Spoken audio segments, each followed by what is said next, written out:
نبی پاک علیہ الصلوۃ والسلام کی ذات وہ ہے کہ جس کا اگر ہم ذکر کرنا شروع کریں تو الفاظ تو ختم ہو جائیں گے، بات پوری تو دور کی بات ہے، ایک باب بھی کمپلیٹ نہیں ہوگا اگر صرف نبی پاک کے معجزات کی بات کی جائے۔ دنیا میں مثال کے طور پر آپ کو کوئی آپ کا دوست اپنا بچپن کا واقعہ سنائے کہ میرے بچپن میں یہ ایک سٹوری ہوئی تھی، ایک واقعہ ہوا تھا، آپ بڑی توجہ سے دوست سے سن لیں گے، 2 4 6 مہینے سال بعد وہ دوست پھر وہی واقعہ سنائے تو ہم کہتے ہیں بھائی آپ سنا چکے ہیں، آپ بھول گئے، مجھے یاد ہے۔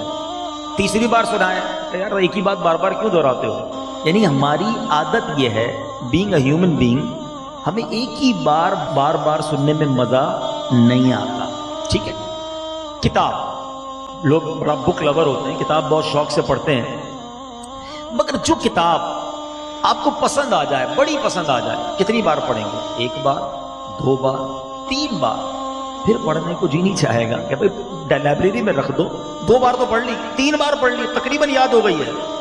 ٹھیک ہے جناب، تیسری بات جو ہماری جو فطرت میں ہے، اگر ہم کہیں گھومنے جاتے ہیں، وزٹ کرنے جاتے ہیں، مری چلے گئے، 1 بار، 2 بار، 3 بار، اب گھر والے کہتے ہیں بس 3 بار ہوا، کہیں اور چلتے ہیں، ناران کاغان چلے جائیں گے، پھر کہیں اور، اب ذرا باہر چلتے ہیں، دبئی 2 3 بار دیکھ لیا، کسی اور کنٹری چلتے ہیں۔ انسان کی فطرت ہے کسی جگہ کو بار بار دیکھنے کو جی نہیں چاہتا، کسی بک کو بار بار پڑھنے کو جی نہیں چاہتا، کوئی واقعہ بار بار سننے کو جی نہیں چاہتا، ایسا ہی یہ ہے دنیا کی باتیں۔ اب آؤ نبی پاک کی بات کرتے ہیں۔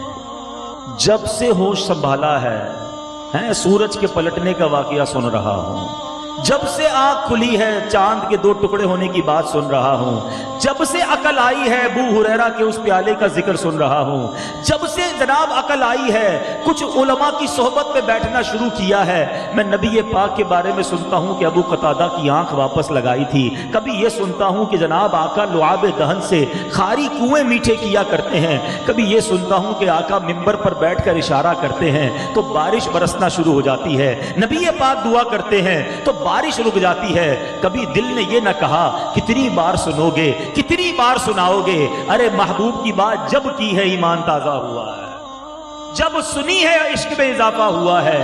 اب آؤ کتاب کی بات، موسٹ سیلنگ بک اٹھا لو دنیا کی، 1 بار، 2 بار، 3 بار پڑھ لو گے۔ دیکھو میرے حبیب پر جو قرآن نازل ہوا ہے، بچپن سے پڑھتے آ رہے ہیں، بچپن سے سنتے آ رہے ہیں، جب پڑھتے ہیں نیا لطف دیتا ہے، جب پڑھتے ہیں نیا سرور دیتا ہے۔ ارے قرآن کی شان تو دیکھو، ہم اردو بولنے والے، میمنی بولنے والے، پنجابی بولنے والے، ہمیں عربی نہیں آتی، مگر جب کوئی صحیح قاری مل جائے، اچھا امام مل جائے، وہ نماز پڑھاتا ہے، آنکھوں سے آنسو نکلنا شروع ہو جاتے ہیں۔ ارے جناب، جس بچے کی زبان مادری عربی نہیں ہے، 5 6 سال کا بچہ جو اپنی زبان توتلی بولتا ہے مگر پورا قرآن اپنے سینے میں محفوظ کر لیتا ہے، یہ دنیا کی کتاب نہیں ہے، یہ رب کی کتاب ہے جو اللہ کے حبیب کے دل پر، نبی پاک کے قلب پر نازل ہوئی ہے۔ اب چلو دنیا میں کوئی مقام 1 بار، 2 بار، 3 بار دیکھنے کے بعد بندہ کہتا ہے نیکسٹ، کہیں اور چلو، بورنگ ہو گیا، ڈسکور کر لیا، دیکھ لیا میں نے۔ اب آؤ چلتے ہیں مکے کی طرف، چلتے ہیں مدینے کی طرف۔ ارے یہ کیسی بستیاں ہیں، یہ کیسے شہر ہیں، 1000 بار دیکھ لو پیاس گھٹتی نہیں ہے، پیاس بڑھتی چلی جاتی ہے۔ جتنی بار مدینے جاؤ ایک اور لطف، ایک اور سرور، ایک اور مزہ ملتا ہے۔ کیا خوب بات لکھتے ہیں شاعر، شربت دید نے ایک آگ لگائی دل میں، شربت دید نے ایک آگ لگائی دل میں، تپش دل کو بڑھایا ہے بجھانے نہ دیا، اب کہاں جائے گا نقشہ تیرا میرے دل سے طے میں رکھا ہے، اسے دل نے گمانے نہ دیا۔ یہ دنیا کی بات اور ہے اور نبی پاک کی بات اور ہے۔ جتنی بار میں نبی پاک کے آپ کو واقعات سناؤں تو یہ نہ کہے گا بات 1 بار ہو چکی، ہم سن چکے، لوگ کہتے ہیں اور سناؤ، حبیب کی باتیں ہیں اور سناؤ۔ آج میں نے کیا بتانا ہے آپ کو، میں معجزات تو بہت سارے بیان کر سکتا ہوں، مگر آج میں قرآن مجید فرقان حمید کی آپ سے بات کروں گا۔ قرآن نبی پاک کا وہ معجزہ ہے جس کو علماء کہتے ہیں اعظم المعجزہ، سب سے بڑا معجزہ۔ میں ایک اور آپ کو خوبصورت بات بتاؤں، بل علماء بڑی خوبصورت ڈیبیٹ کرتے ہیں کہ نبی پاک کا جو کیلیبر ہے، میرے آقا کا جو مقام ہے، اس کے مطابق کتنے معجزات ہیں۔ علماء کہتے ہیں مفسرین اور شارحین بالخصوص سیرت نگار کہ نبی پاک کی جو شان ہے نا اس کے مطابق 2 ہی معجزات ہیں. باقی یہ سورج کو پلٹا دینا، چاند کو 2 ٹکڑے کر دینا، ابو جہل کے مٹھی میں کنکریوں کا کلمہ پڑھ دینا، نبی پاک کا بارش برسا دینا، حضرت ابو ہریرہ کے 1 پیالہ کے 70 صحابہ کو پورا ہو جانا، یہ نارمل سی بات ہے. یہ پیارے آقا کی شان کے مطابق نہیں ہے. اب یہ بڑی گہری بات کہنے جا رہا ہوں، سمجھیے گا. اس کو یوں سمجھیے بلا تمثیل کہ کوئی شخص ہمیں آ کر کہے کہ یار پتہ چلا فلاں بندے نے یہ کام کر لیا، اس نے اتنا بڑا کام کر لیا، تو ہم کہتے ہیں یار وہ اس کے لیے بائیں ہاتھ کی بات ہے، وہ بڑا آدمی ہے، اس کے لیے ہمارے لیے بڑا کام ہے، اس کے لیے بڑی چیز نہیں ہے. ایسا ہوتا ہے نا دنیا میں بھی. تو علماء کہتے ہیں کہ جتنی کام ہوئے نا، جتنے معجزات ہیں، طویل فہرست، یہ تو نبی پاک سے لوگوں نے نشانیاں طلب کی تھی. کفار مکہ آئے تھے، سچے نبی ہو تو کوئی نشانی بتا دو. میرے آقا نے چاند کی طرف دیکھا، اشارہ کیا، 2 ٹکڑے کر دیے. ہیں کسی نے کہا اللہ کے نبی ہو تو یہ درخت جو ہے یہ اگر آپ کا نام لے لے، کلمہ پڑھ لے تو میں مان جاؤں گا. نبی پاک نے اشارہ کہا، بلکہ فرمایا جاؤ اس سے کہو تمہیں محمد عربی بلا رہے ہیں. خود نہ کہا، اس کو کہا تم جا کر کہہ دو. وہ غیر مسلم جا کر اس درخت کو کہتا ہے تمہیں اللہ کے رسول بلا رہے ہیں. درخت زمین چیرتا ہوا حاضر ہو جاتا ہے، نبی پاک کی رسالت کی گواہی دیتا ہے. آقا فرماتے واپس جاؤ، جا کر اس جگہ پر کھڑے ہو جاؤ. درخت واپس جا کر لگ جاتا ہے. یہ آسکنگ تھی، یہ ڈیمانڈ تھی. نبی پاک معجزہ دکھاتے گئے. ابو قتادہ آنکھ لے کر آ گئے، حضور آنکھ باہر آ گئی ہے. نبی پاک نے لعاب دہن لگا کر واپس لگایا. حضرت ابو قتادہ کہتے ہیں پہلی آنکھ سے زیادہ یہ آنکھ روشن ہو گئی ہے. It's normal. وہ 2 معجزات کون سے ہیں جو نبی پاک کے کیلیبر، پیارے آقا کے مقام کے مطابق ہیں؟ اللہ اکبر. علماء کہتے ہیں وہ 2 ہیں. ایک ہے معراج کی رات جو رب نے اپنا دیدار کروایا. اپنے حبیب کے سوا کائنات میں کسی کو یہ موقع نہ دیا. ایک ہی ہستی ہے جنہوں نے رب کو اپنے سر کی آنکھوں سے دیکھا ہے. وہ خدا نے ہے مرتبہ تجھ کو دیا، نہ کسی کو ملے نہ کسی کو ملا. ایسا مقام اللہ نے عطا فرمایا.